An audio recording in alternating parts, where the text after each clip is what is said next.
حضرت ابی ملیکہ رضی اللہ تعالیٰ عنہ تابعی ہیں۔ امام بخاری علیہ رحمہ نے دیگر محدثین نے ان سے روایات لی ہیں۔ فرماتے ہیں میں 30 اصحاب رسول سے ملاقات کی اور ہر ایک کو آخرت کے بارے میں ڈاڈا فکر مند پایا۔ ہر بندہ یہ کہتا تھا میرا خاتمہ ٹھیک ہو جائے۔ یہ کون کہہ رہے ہیں؟ جنہوں نے حضور کو دیکھا۔ آج پیر بھی کہتا ہے بس میرے مرید ہو گئے تم سیدھے جنتی ہو، اور مرید بھی کہتا ہے کہ ٹھیک ہے ہمارا پیر بڑا اونچا میں لے جائے گا۔ اللہ اکبر، حضور سے بڑا پیر کوئی نہیں، صحابہ سے بڑا مرید کوئی نہیں۔ 30 اصحاب سے ملا ہوں، 30 کے 30 ہی ڈرتے تھے ہمارا خاتمہ ٹھیک ہو۔ دیکھو حضرت ابو بکر رضی اللہ تعالیٰ عنہ کو میرے حضور نے کہا نا ابو بکر فی الجنہ، عمر فی الجنہ، عثمان فی الجنہ، علی فی الجنہ، طلحہ فی الجنہ، ان کو جنت کی بشارت دی ہے۔ لیکن صدیق اکبر کیا کہہ رہے ہیں؟ اللہ اکبر، ایک چڑیا کو دیکھ کے اے چڑیا تجھے موج ہے، ایک شاخ سے اڑتی ہے دوسری شاخ پہ بیٹھ جاتی ہے اور تیرا حساب بھی نہیں ہوگا، پھنسے تو ہم میں جن کا حساب ہوگا۔ یہ وہ کہہ رہے ہیں جن کو حضور کی زبان سے یہ لفظ ملے ہیں، ابو بکر فی الجنہ، ابو بکر جنتی ہے۔ اللہ اکبر، عثمان غنی رضی اللہ تعالیٰ نے قبر پہ کھڑے رو رہے ہیں قبرستان میں، تو کسی نے کہا یہاں رو رہے ہو؟ کہا میرے حضور نے کہا تھا کہ آخرت کی پہلی منزل قبر ہے۔ اللہ اکبر، یہ وہ ہے جن کو بشارتیں دی گئی ہیں، جن کے عمل، جن کے کام اور جن کی محنتیں اور دین کے لیے خدمات کسی ترازو پہ تولی نہیں جا سکتی۔ اور صحابی کا عمل، صحابی ایک مٹھی جو خیرات کرے، روایت میں آتا ہے ایک مٹھی جو خیرات کرے، اور بعد میں آنے والا احد پہاڑ جتنا سونا خیرات کرے۔ صحابی کا عمل پھر بھی زیادہ ہے۔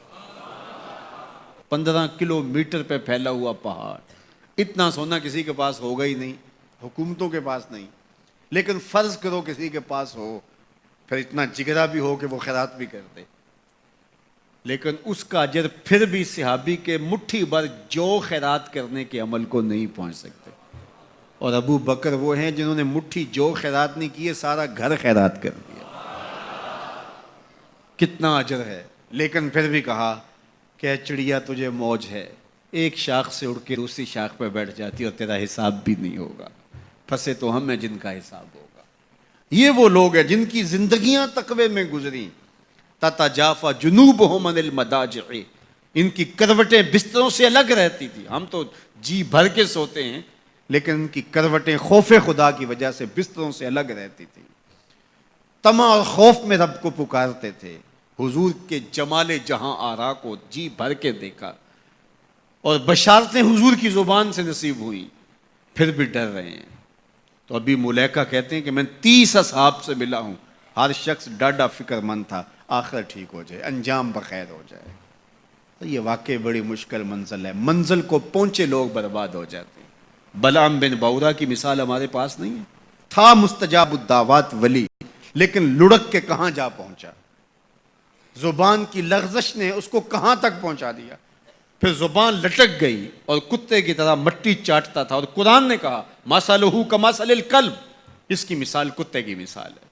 اسی لیے میاں صاحب بولے پڑھنے اتے مان کرینا تے نہ آکھی میں پڑھیا، پڑھنے اتے مان کرینا تے نہ آکھی میں پڑھیا، او جبار کہار صداوے متا روڑ دیوے دودھ کڑیا۔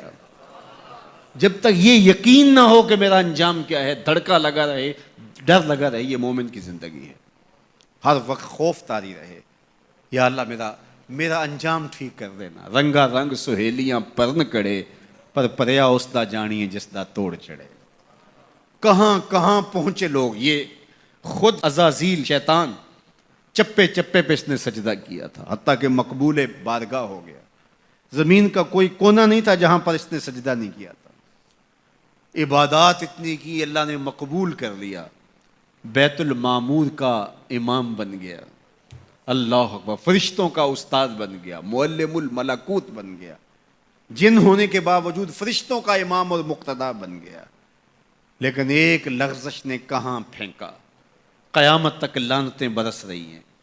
اس لیے جب تک انجام بخیر نہ ہو جائے اتنی دیر تک دھڑکا لگا رہے، یہ مومن کی زندگی۔